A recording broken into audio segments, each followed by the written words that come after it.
السلام علیکم۔ بسم اللہ الرحمن الرحیم۔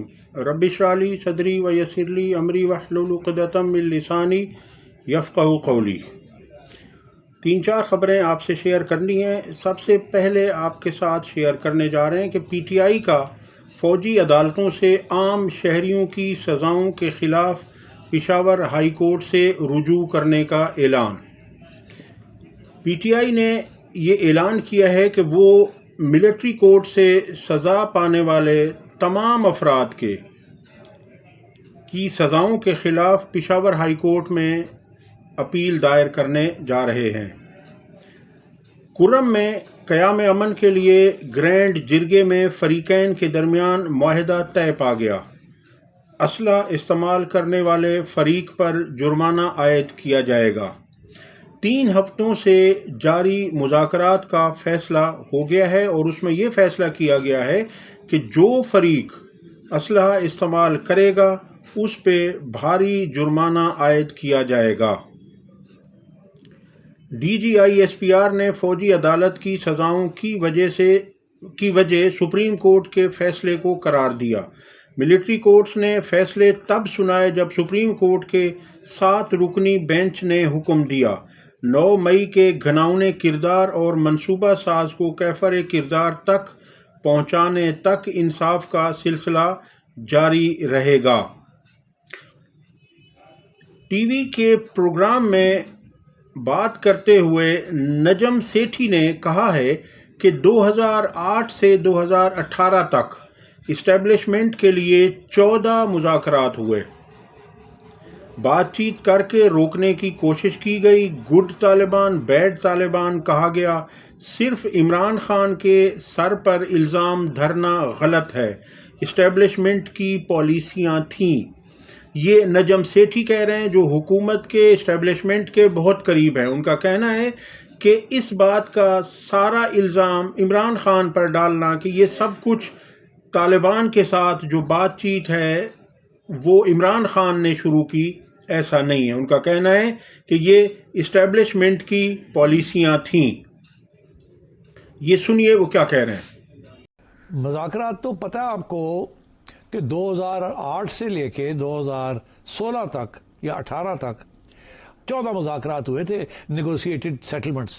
تو یہ تو اس اے ہسٹری آف کیپیٹولیشن کہ بات چیت کر کے ان کو روکنے کی کوشش کی گئی۔ اور ایک زمانہ یہ بھی تھا کہ ان کو کہا جاتا تھا کہ یہ اچھے مسلمان ہیں مگر تھوڑے مس گائیڈ ہو گئے ہیں۔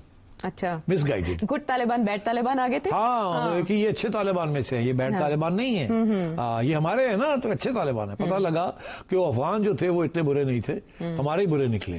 بہرحال وہ بات کی بات ہے۔ ہاں، لیکن صرف عمران خان صاحب کے سر پہ یہ الزام دھرنا، ہاں تو یہ غلط ہے۔ اچھا جی، اب شیر افضل مروت نے کہا ہے کہ ہمیں سیاسی دہشت گرد قرار دیا جا رہا ہے۔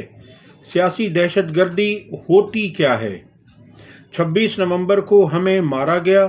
26 نومبر کو کیا ہوا سب جانتے ہیں۔ موجودہ وقت ایسے بیانات کا نہیں ہے۔ ایک طرف تو اسٹیبلشمنٹ نے نون لیگ کو آگے رکھ کر تحریک انصاف سے مذاکرات شروع کر دیے ہیں، دوسری طرف اس طرح کے بیانات دینا یہ سمجھ سے بالاتر ہے، کیونکہ جب مذاکرات ہوتے ہیں تو دونوں فریقین کو ایک دوسرے کا خیال کرنا ہوتا ہے۔ دونوں فریقین کو اس طرح سے تند و تیز بیانات نہیں دینے چاہیے اور دونوں فریقین ایک دوسرے کا خیال رکھتے ہوئے ایسا لیول پلینگ فیلڈ رکھتے ہیں کہ جس سے کشیدگی میں کمی آئے۔ مگر یہاں پر رات رانا ثناء اللہ نے ایک ٹی وی پروگرام میں بات کرتے ہوئے منیب سے کہا کہ انہوں نے سوال کیا کہ کیا آپ جو تحریک انصاف کے ساتھ مذاکرات کر رہے ہیں اس میں اسٹیبلشمنٹ بھی آن بورڈ ہے یا آپ خود سے مذاکرات کر رہے ہیں؟ تو ان کا کہنا تھا کہ اسٹیبلشمنٹ کے بغیر کوئی کام نہیں ہو سکتا، یعنی انہوں نے کہا کہ اسٹیبلشمنٹ آن بورڈ ہے اور ہم ان کی آشیرواد کے بعد ہی مذاکرات کرنے کے لیے آئے ہیں۔ اگلی خبر ہے کہ جرمنی میں قبل از وقت انتخابات کرانے کے لیے قومی اسمبلی تحلیل کر دی گئی ہے۔